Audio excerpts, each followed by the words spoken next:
Համեցեք, պարոն Ստազակ, համեցեք։ Անպայման է, դեպիցս տրիկ, Չեմ եկել բերել են։ Կատակում են հայրուորդի Ղուկասյանները մեկ շաբաթ առաջ այս նույն սեղանի մոտ արած հայտարարությունների համար երկուսին էլ նոր մեղադրանքներ են առաջադրվել։ Իր ընտանիքի դեմ հաշվեհարդար է անվանում այդ գործը Ավագ Ղուկասյանը։ Ընտանեկական Ղուկասյանների վրա հորոտողորը սրել են, սաղ ասկու երամին տանել։ Ինչ ասեն, ոչինչ, բան չկա։ Մի դատեք, որ չդատվեք, Աստվածաշունչն ասում է, մի դատեք, որ չդատվեք։ Ինչ բրտեք ձեր չանաղ, ենք ուկա ձեր գդալս։ Այսօր Վարդան Ղուկասյանը, նրա որդին ու եղբայրը դատարանում են Վարդան Ղուկասյանի պաշտոնավարման առաջին ժամկետներին վերաբերող գործով։ Ղուկասյանը մեղադրվում է չարաշահումներով պետական կամ համայնքային գույքեր օտարելու համար։ Այս ինչ որ կա սարկած է,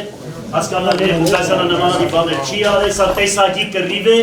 Այսօր դատարանը շարունակել է վկաների հարցաքննությունը։ Ղուկասյանի փաստաբանը պնդում է, հարցաքննված բոլոր վկաների խոսքում ընդհանրություն կա։ Այն պրոցեսը, որի համար պարոն Ղուկասյանի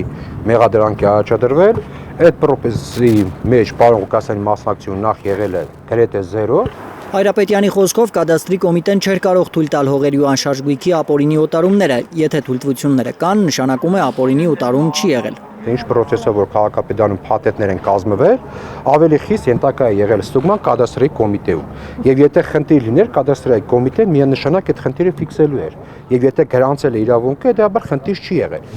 Ղուկասյանին մեղսագրվող դրվագներից մեկով օտարվել են համայնքային զբոսայգում պատկանող հողակտորները, որոնք հողային օրենսգրքի 60-րդ հոդվածի տեղանքներ են եւ օտարման ենթակա չեն։ Փաստաբանը պնդում է, օտարված հողակտորը 60 հոդվածի տեղանք չի եղել։ Հիմա եթե կադաստրային կոմիտեն առաջին չափագրությունը կատարել է, հնարավորություն է ունեցել համադրելու գլխավոր Գյումրու գլխավոր հատագծի հետ եւ պարզվել է, որ դա 60 հոդված չէ։ Այդ ինչպես եղավ, որ այդ դեպքերից 20-22 տարի հետո այդ նույն տարածքը դարավ 60 հոդված։ Պարզ է, թե ինչու եղավ, դա ըստ էության քաղաքական հետաքրքրություն է։ Քաղաքական տասնյակ ճնշումների մասին են ահազանգում Ղուկասյանի պաշտպանները, սկսած պահման պայմաններից մինչև փաստաբաններին խոչընդոտելու դեպքեր։ Չնայած ճնշումներին, Ղուկասյանը հայտարարում է, թե չի պատրաստվում ազատություն ստանալու դիմաց գործարքի գնալ ԿՊԱ-ականների հետ։ Իմ արունը իմ տատը ցույց չի տալիս նմանատիպ ապրելակերպ, երբ որ բացեք իմ կենսագրականը, հորը սպաբերից գրված է